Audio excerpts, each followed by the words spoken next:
Turpinot vēstures romānu sēriju Mēs Latvija 20. gadsimts, ir izdots Andras Manfeldes romāns Virsnieku sievas.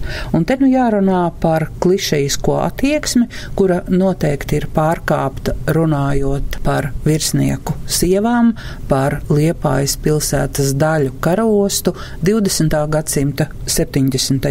gados. Un jāatzīst, ka cilvēcisko attiecību peripētijas, kuras norisinās Andras Manfeldes romānā Virsnieku sievas, varētu norisināties jebkurā laikā, bet Andra atklāja karaostu 20. gadsimta 70. gados. Klausieties sarunu ar Andru Manfeldi.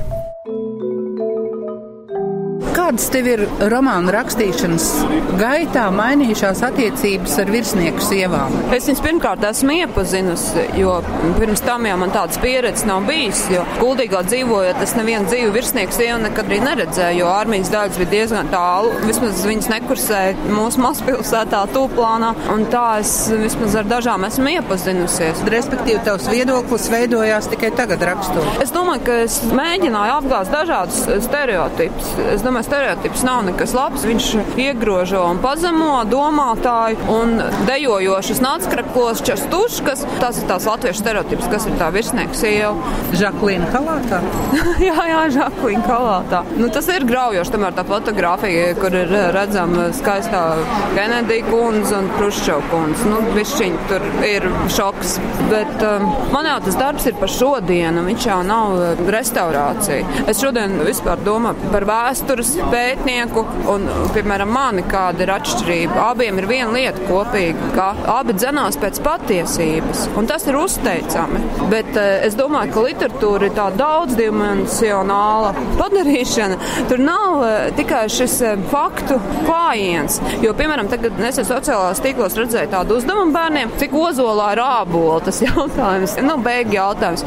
Literatūra jau ar to ir svarīga, ka viņi atver citas durvis, gan valodu veido stereotipi, gan cilvēku domāšana veido šo kaut kādu krātiņu, bet literatūra paplašina. Un tad, kad es rakstīju, es sekoju vienkārši savam, lidojumam, kad man nebija tie iedvesmas spārnes, arī necentos tur urpties un ņemties, jo es sapratu, ja man pašai tas neinteresē, kuram tas interesē. Kā bija, vai tu biji jau iepriekšējās izdotās sērijas grāmatas izlasījusi, vai sāki lasīt tagad pēc savas nodošanas? Kad man Gundaga uzaicināja, es piekritu. Tad, kad sāku aptaujāt cilvēkus un sievietes, aptuveni iedomāties, kā tas būs. Pirmo tādu fragmentu uzrakstīju, kad es jau gaidīju bērnu. 4. 5. mēnesis tas bija. Un līdz ar to, ka pēc tam varētu žargonu valodā runāt, filmu man pārtrūk līdz pat pagājušā gada jūnijam. Un es sapratu, ka es nevaru lasīt citus darbus. Es vai nu ietekmēšos, vai saukšu dialogu. Un šobrīd man stāv priekšā šis brīnišķīgais ceļojums visās grāmatas sērijās.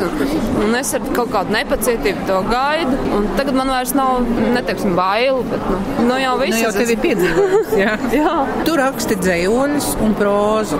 Man bija tā sajūta tāda, ka es nākšu un tev uzrunāšu tomēr sveika dzejniece. Jo tie teksti arī, viņos ir šis dzejiskais elements. Vai tu to pati arī tā sajūti, jeb nē?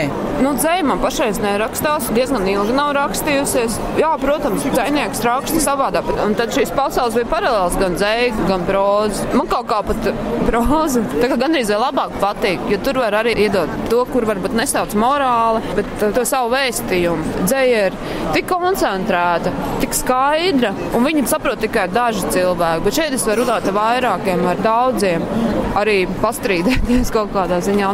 Próza tādā ziņā ir tāda demokrātiskā māksla. Bet, tā dzejas pieredze man liek to valodu veidot tādu, kāda viņi tur ir. Un interesanti šoreiz bija tā, ka es sāku teikumu ar vienu, un tas teikums man aizved citur. Un tas man pašai bija interesanti, ka tad, kad sāk rakstīt, es aizēju jau citā kaut kādā atklājumā. Es to neizdomāju. Viņš pats tāds pavadiens, pasakā, ka tu noķer to pavadienu kamalītim aiz viena gala, un viņš tev aizved. Tu vienkārši seko viņam. Kā ir ar šo izējas pozīciju, kaut vai ar Māri pāris bērziņu un svina garšu, tad norises ir ļoti smagas, un tomēr viņā ir šī gaisma, ir šī pozitīvā pamatpozīcija. Kā tas ir tev, cik tev bija svarīgi veidot pozitīvu pamatpozīciju? Kad es uzrakstīju dzimtenīti, man pašai bija tāda sajūta, ka es arī tā definēju, un man no malas pateica, ka tā ir diagnoze, bet tā grāmata nav zāles. Un tad es domāju, ka es rakstīšu nākamo, es tomēr gribu iedot tās zāles. Vai man tas ir izdevies, es nezinu. Jo faktiski beigas es rakstīju gan arī tikpat ilgi, kā gan arī visu darbu. Es jau neteicu tiem vērtētājiem, kas ir uz pakaļvāka, lai viņi raksta to, ko viņi tur raksta. Viņi tur saskatīja mīlestību. Un es esmu par to pateicīga, jo tā tas arī bija. Un mīlestība tic visu, cer visu, panes visu un apklāja. Un tad tās šausmas, kas ir dzīvē bez vertikālas, tad tur ir tā zobena smaila, ka krusta vietā katedrālē, ka katedrāla vairs nav katedrāla, bet tā ir klubs, tad es ceru, ka tā mīlestība kaut ko arī tur apklās.